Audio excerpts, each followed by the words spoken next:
Hi, I am Christy Paul, and I have a strong passion in my heart to see people come to Christ. Join me as we raise up an army of powerful prayer warriors with the same passion to see Jesus Christ glorified and to bring this nation of ours back to God.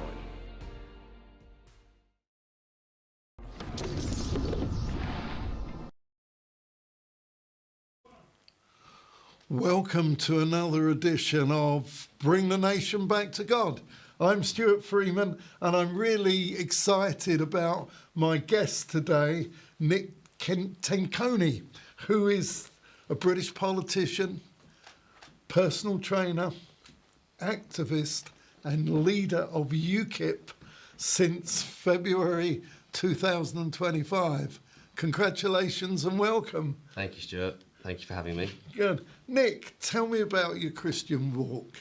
How did you become saved? Certainly. When did it all begin? So it began about 6 months after my birth when I was baptised. So in the autumn of 1984 when I was baptised, and there was a natural progression to become confirmed in the Catholic Church. In terms of being saved, my personal opinion is baptism and confirmation brings me closer to God. It unifies my relationship and unites my relationship with God. It brings the fruits of the Holy Spirit. But I think that it's equally as important to talk about acts and works as well, which is largely to do with why I do what I do in politics now, why I've chosen the particular field that I'm in, chosen to become educated and trained in the world of activism and politics, and broken away from my former commercial activity.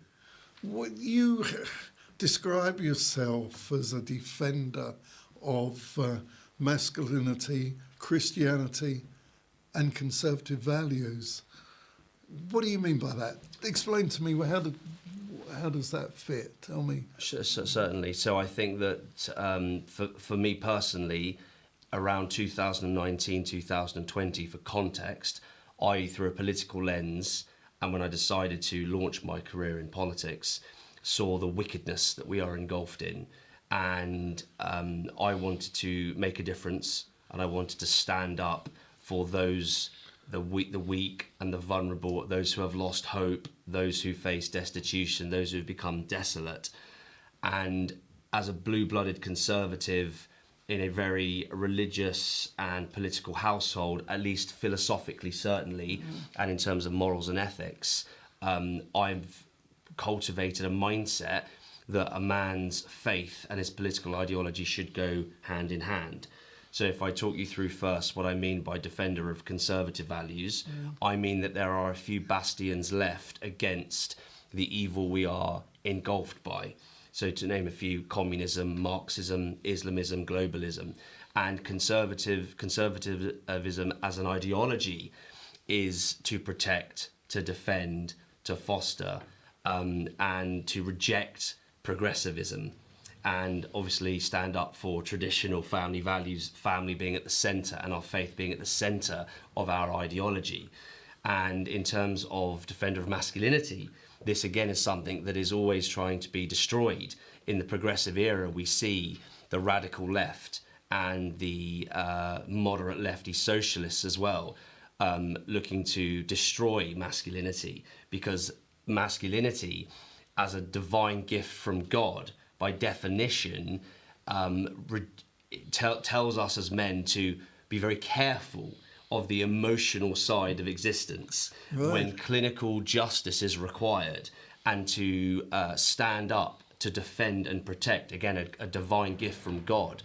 The emotional, there's two sides to the coin. Emotion can be very positive, it can be very inspiring, it can be very wonderful, but there's a flip side to that coin.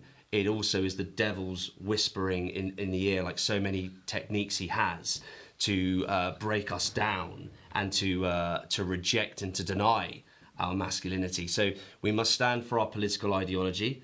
We must stand for masculinity and promote the patriarch as much as we do the matriarch.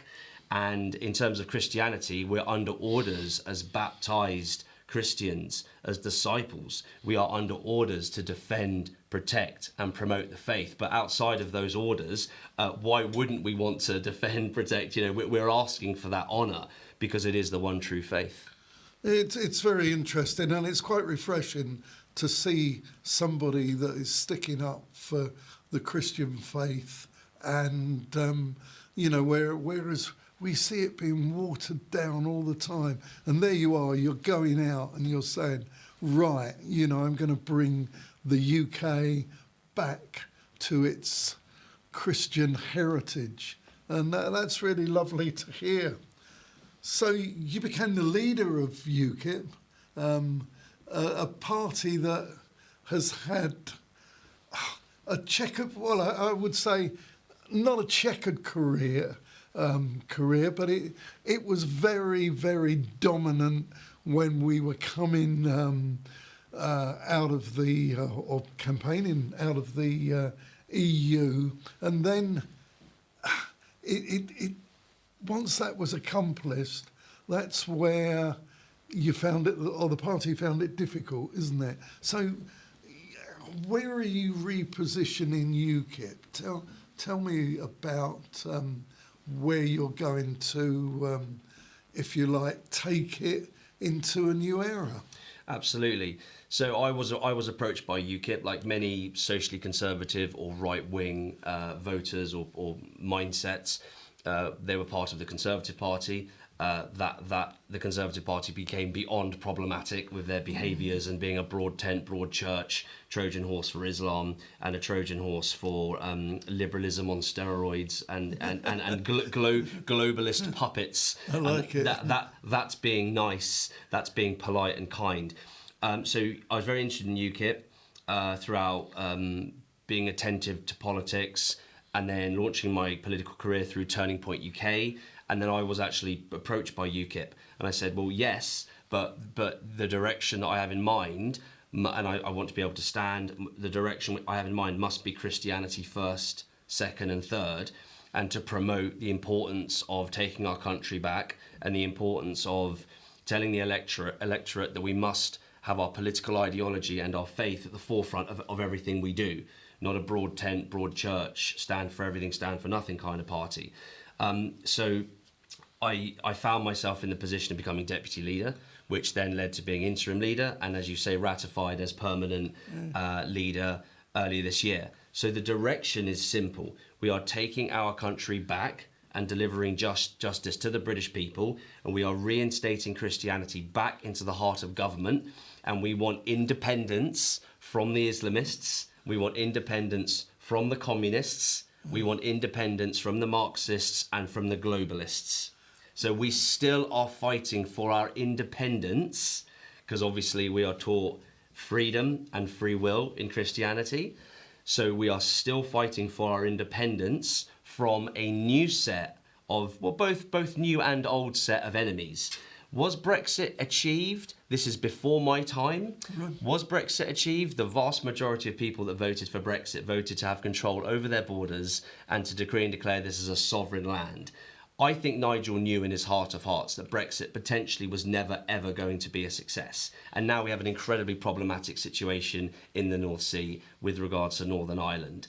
So we are still fighting for Northern Ireland. We are still fighting for Brexit. But in a post-Brexit era, we are in the battle for the soul of Britain. We are fighting for independence from the enemies we face, which is globalism, Islamism, communism, and frankly, liberalism as well. Wow, that's there's a clear line, which is great, because really, I mean, without when you talk about the Conservative Party and the right, I mean, Kerry Bandock is a atheist, isn't she? She's outspoken about that recently, I think. Yeah, and you've got Reform, and not everybody likes Nigel Farage. So now you've got UKIP coming in. There is room now for the first time, I think, with a defined objectives of taking your party and coming in on to get those right-wing votes. Yeah, certainly. And particularly with the Christian community. Tell me about your role with Turning Point. What does Turning Point do? I know it's a pretty much a quite activists, aren't you? Yeah, very much so. So Turning Point UK is a socially conservative or small c conservative activist organisation, with the inception being from Turning Point USA under their leader Charlie Kirk. And Turning Point USA in Britain certainly gained, I'd say, infamy as a result of the video content by people like Candace Owens, Ben Shapiro, and Jordan Peterson, as well as obviously Charlie Kirk being on campuses in the US exposing left-wing and far-left indoctrination of its pupils. Well, we noticed via a program we ran called Education Watchlist that the same exact thing was happening in Britain. I was looking to make my move into politics. I found Turning Point. I wanted the Chief Operations Officer role, obviously reporting into our fantastic Chief Executive Officer, guy named Jack Ross. And we got to work on the university campuses in 2021, to follow on from the work that had started from 2019 under Turning Point UK, to expose and offer sanctuary to the not just socially conservative, but ordinary, normal students who didn't want to be indoctrinated to a far left agenda and the radical trans lobby, because our university campuses have become communist recruitment houses. They've become communist indoctrination centres that pander to Islam and facilitate the Nazi radical trans lobby as well. And we've seen that, and we see just recently again another university that I've done many exposés at, Sussex University, where they've been ordered to pay, in the case of their discrimination and treatment of one of their feminist lecturers, Kathleen Stock, I think £550,000. She's been vindicated for her treatment there because she was simply standing up for the rights of women against the radical trans lobby, which is rife at an institution like Sussex University. And there are so many examples where pupils have been cancelled from a university. We were standing up for free speech, and Turning Point lives on, and it's an honour to serve as COO. Wow. And I can see that it mirrors a lot of what UKIP is doing. So you know you've got a base. You also have organised street demonstrations against Palestine's solidarity. Do you think it's important for Christians to protest what we see as injustice? Yeah, of course. So we never actually, for those who have seen the footage, we never actually directly protested PSC. What we did was we called out the hypocrisy. We called out the frankly nonsense and the contradictions. So they have the absolute gall to talk about child genocide, whilst I don't see anything from the Islamic community ever doing anything against abortion. It's always the Christians leading the charge. 220,000 abortions a day, 70 million a year, and they have the gall to talk about child genocide. Also, a lot of people haven't seen the footage after October 7th, 2023, but I have seen the footage. In London, across the world, in our capital cities, and on social media, en masse, Muslims, not Islamists, but ordinary Muslims, taking to the streets and to social media to praise their version of God for the massacre of 1,400 innocent lives. They weren't armed soldiers, they were innocent civilians. The fact that it was done in the way that it was done at the time, and to do with the fact that it was a dance or rave event, obviously this is the nature of the attack is abhorrent, because the idea is people were having fun and just getting on with their lives. But they took to the streets and they praised their God and they thanked God for that. And the Muslims stood shoulder to shoulder with the Islamists and the communists on those marches. And we saw it with the jihadi banners and the Islamist banners and the hate preachers and calling for global jihad. We saw this. And we saw the defacing of our statues. We saw the Muslims and the Islamists disrespecting our statues by clambering on them, setting off flares, fireworks. We also saw the nature and the ugliness of two-tier policing, how patriots are treated and those who are socially conservative, how they are treated, versus how these people on these marches were being treated. We're talking about far left extremists standing shoulder to shoulder with Islamists. So we stood on Whitehall on several occasions. We ran the campaign for about 6 months saying, we're calling out your hypocrisy. Where were you when Assad was cleansing your people? Where are you now that China has declared Islam as a mental illness? They don't care. But when the Islamists and the communists can team up and club together over a land 3,000 miles away, which, by the way, as Christians, we see as our holy land, by the way, then they all are happy to work together to subvert British culture. And the Palestinian flag alone, these people, hand in hand, shoulder to shoulder, care more about Palestine and their flag than they do about Britain and the British flag. And I find that totally unacceptable. So we did protest them, yeah. I love it. I love it that you are going out on the streets, because what I see, we have a very weak government that are pursuing silliness against Christians with people that pray, street preachers, and there you are, and your party is standing up for Christianity. And Nick, I applaud it. I really applaud it. You've actually attempted to move closer to controversial people like Tommy Robinson and Calvin Harris, what I call the anti-Islam preacher. Tell me why that is. What do you see? So yeah, there's three names there. So it's Calvin Robinson, right? But the reason why he said Harris is because he's a DJ, right? Not Father Robinson, right. But it's very easy to get the two confused. Right. Tommy Robinson, under a UKIP government, would receive a knighthood for the work that he has done, for his bravery and courage exposing the paedophile, rape, Pakistani grooming gangs, mafia. Right. That's it. That's it. For the work that he's done, for the bravery and courage he's shown, he should be rewarded. And his treatment by the state, now that he's been made an enemy of the state, is absolutely abhorrent. It is the prime example of two-tier policing and two-tier justice. And his confinement in solitary is utterly abhorrent as well.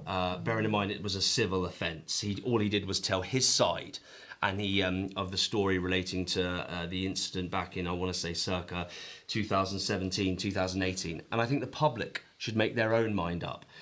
Father Robinson was approached by me to be our lead spokesperson. Oh, wow. Yeah, that's right. And he very graciously accepted. And the reason for that was because we're putting Christianity back into the heart of government. Christianity is going to be at the forefront of what we do alongside our ideology, which is conservatism. And it's very important that we have ordained clergy where applicable within high command at UKIP. Oh, I think that's really noble, and I think I can see that you are trying to engage the Christian community, which I applaud, because we're quite weak sometimes. We don't stand up. You know, you attack Christians and attack Muslims, and they're out on the streets. Yeah. You're aware that Faithwell TV have a large following of the African Caribbean Christians, and at the last mayoral election, UKIP worked hard to obtain support for this community. What is your message to them as you appeared at a number of anti-migrant protests? Explain to me the difference. Yeah, so what I would say to ordinary, hardworking, common sense, concerned citizens, patriotic citizens, God-fearing men and women, or just ordinary socially conservative people who've been desperately let down by establishment stooges, the Conservative Party, and have recognised that reform's a Trojan horse for Islam and indeed their controlled opposition.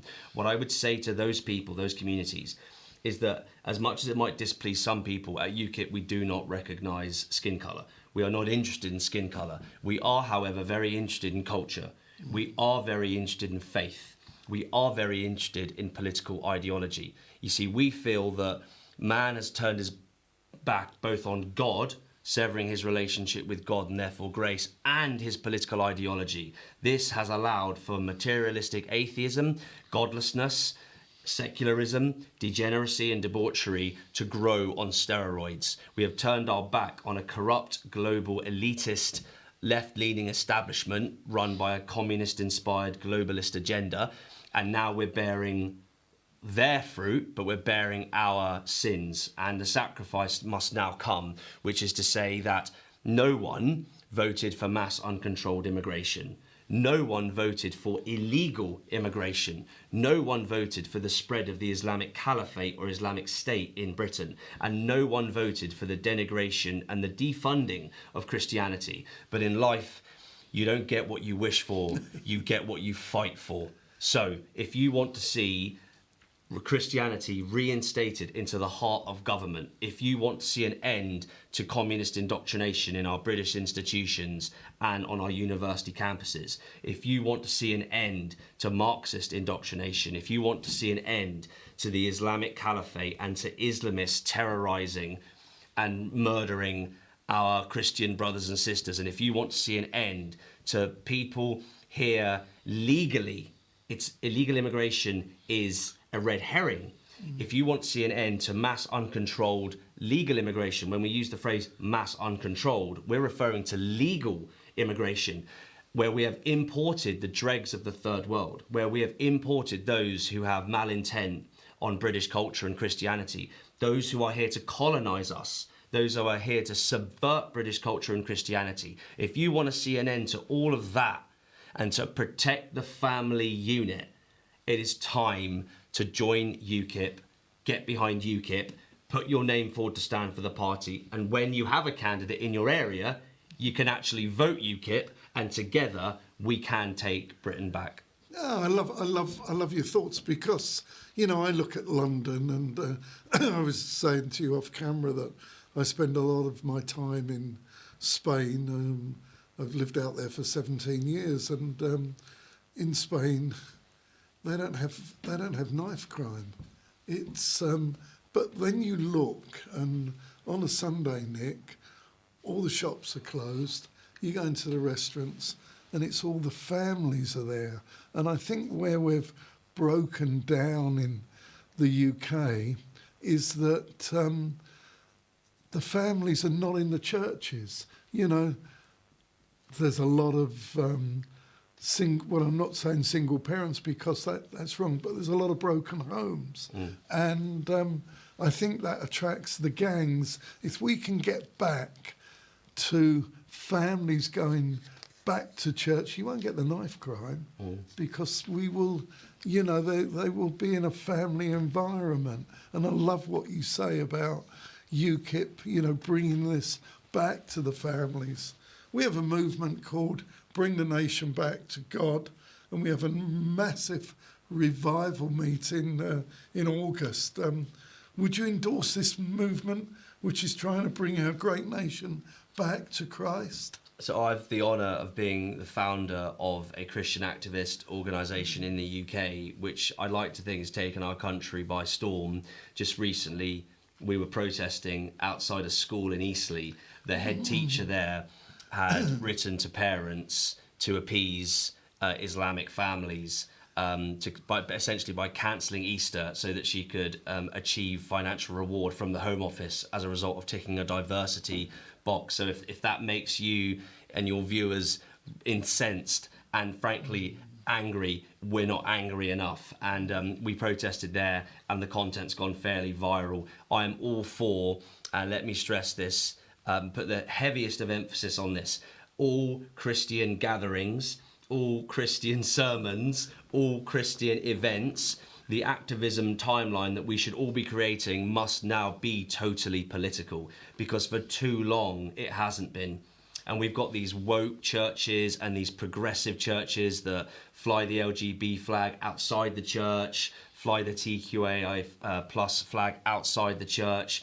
We see left-wing activists infiltrating the church. It is called the Long March through the institutions. It's the communist plot. So any Christian activity that focuses on bringing Christians together, I would say I'm fully on board.